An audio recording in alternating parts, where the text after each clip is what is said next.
Escort agencies are companies that provide escorts for clients, usually for sexual services. The agency typically arranges a meeting between one of its escorts and the client at the customer's house or hotel room, or at the escort's residence. Some agencies also provide escorts for longer durations, who may stay with the client or travel along on a holiday or business trip. While the escort agency is paid a fee for this booking and dispatch service, the customer must negotiate any additional fees or arrangements directly with the escort for any other services that are not provided by the agency involved, such as providing sexual services. Business model. Escort agencies claim that they are dispatching these individuals to provide a social or conversational service rather than a sexual service. Since prostitution laws often forbid taking payment for sex or communicating for the purpose of arranging a contract for sexual services,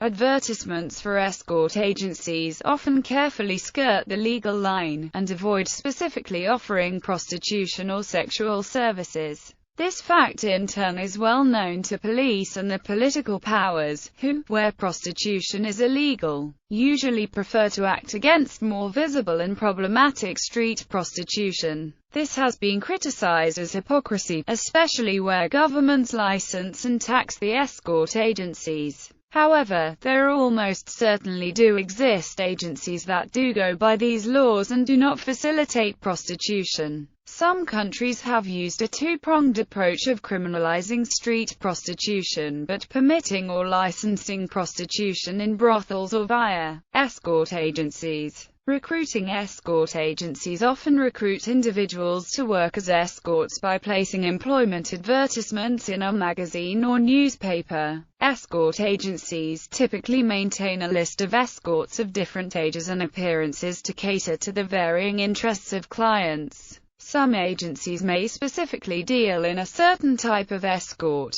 There are male for male, female for male, and female for female escort agencies, as well as a few male for female agencies. Agencies commonly specialize in only one sex. Transsexual or transgender escorts are available from some escort agencies. It is very common for escorts to enter the business through referrals from friends who have been in the business. The effectiveness of ads in weeklies or specialized sites has been questioned by some operators as there are so many that they are diluted. Typically, an escort will interview with an agency advertising. Once an agency decides to hire an escort, she or he will provide photographs or pose for a photographer. These pictures are posted on the agency website or circulated among clients to promote business. Some larger escort agencies maintain websites with photo galleries of their escorts. Clients contact agencies by telephone and offer a description of what kind of escorts are sought.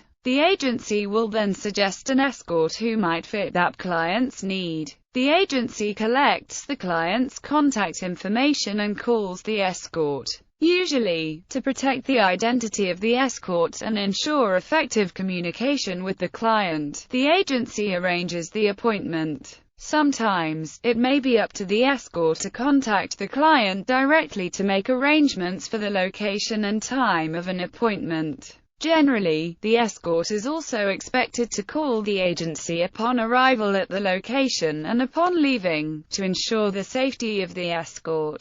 Legal considerations. The arm's-length relationship between the escort and the escort agency is designed to protect the escort agency from prosecution for breaking laws against prostitution. If the employee is solely responsible for arranging any illegal prostitution-oriented activities, the agency can maintain plausible deniability should an arrest be made. Escort services aim to provide an experience that allows the operators to claim that whatever happens between the escort and the client is consensual. Operators tend to avoid discussing specifics over the telephone or via emails to avoid complications with the law. India. Prostitution in India is legal, but a number of related activities, including owning or managing a brothel, pimping and pandering, are crimes. Mexico. In 2010, Mexico legislators added a law similar to that of the UK called the Anti-Trafficking in Persons Act, which makes it a crime to offer the sexual services of another person against their will. The law is still broadly interpreted and has many websites who offered the services of escorts running for cover, and even newspapers like El Universal stopped taking classified ads for escorts or executive massagers because of the law, which also goes after anyone promoting the trafficking of persons. The legislator who is spearheading the campaign here has filed a lawsuit against the newspaper reformer because they have not stopped taking the classified ads for these services,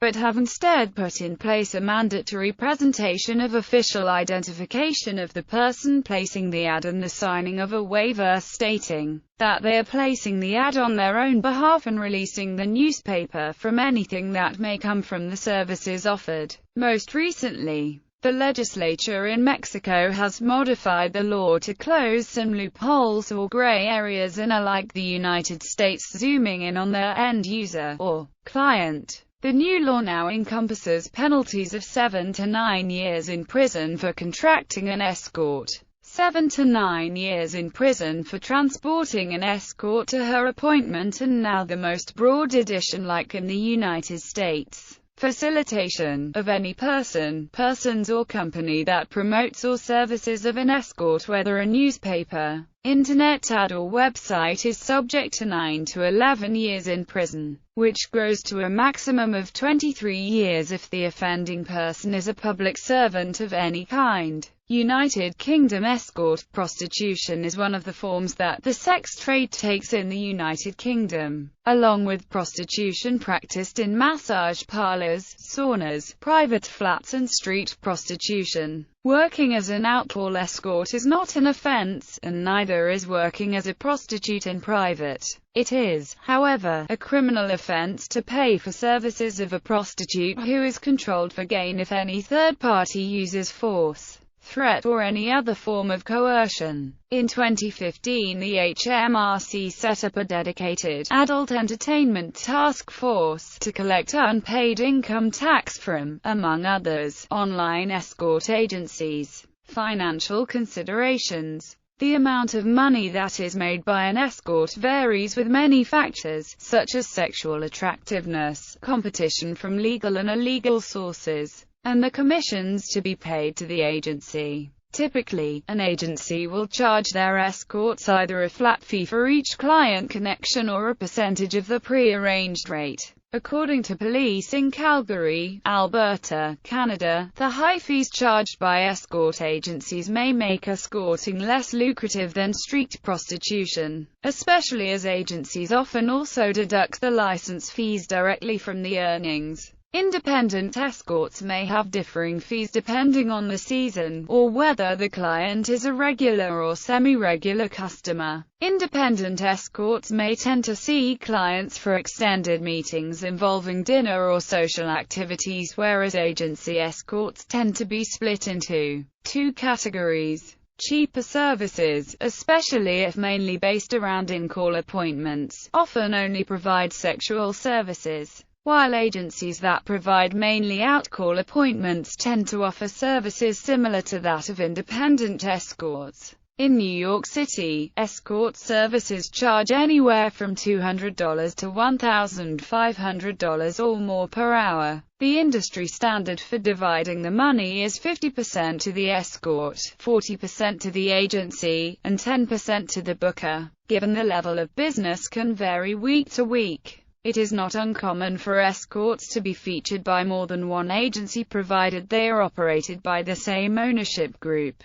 Statistics. A 2005 government survey in New Zealand estimated that of the 6,000 prostitutes surveyed, around 20% worked for escort agencies.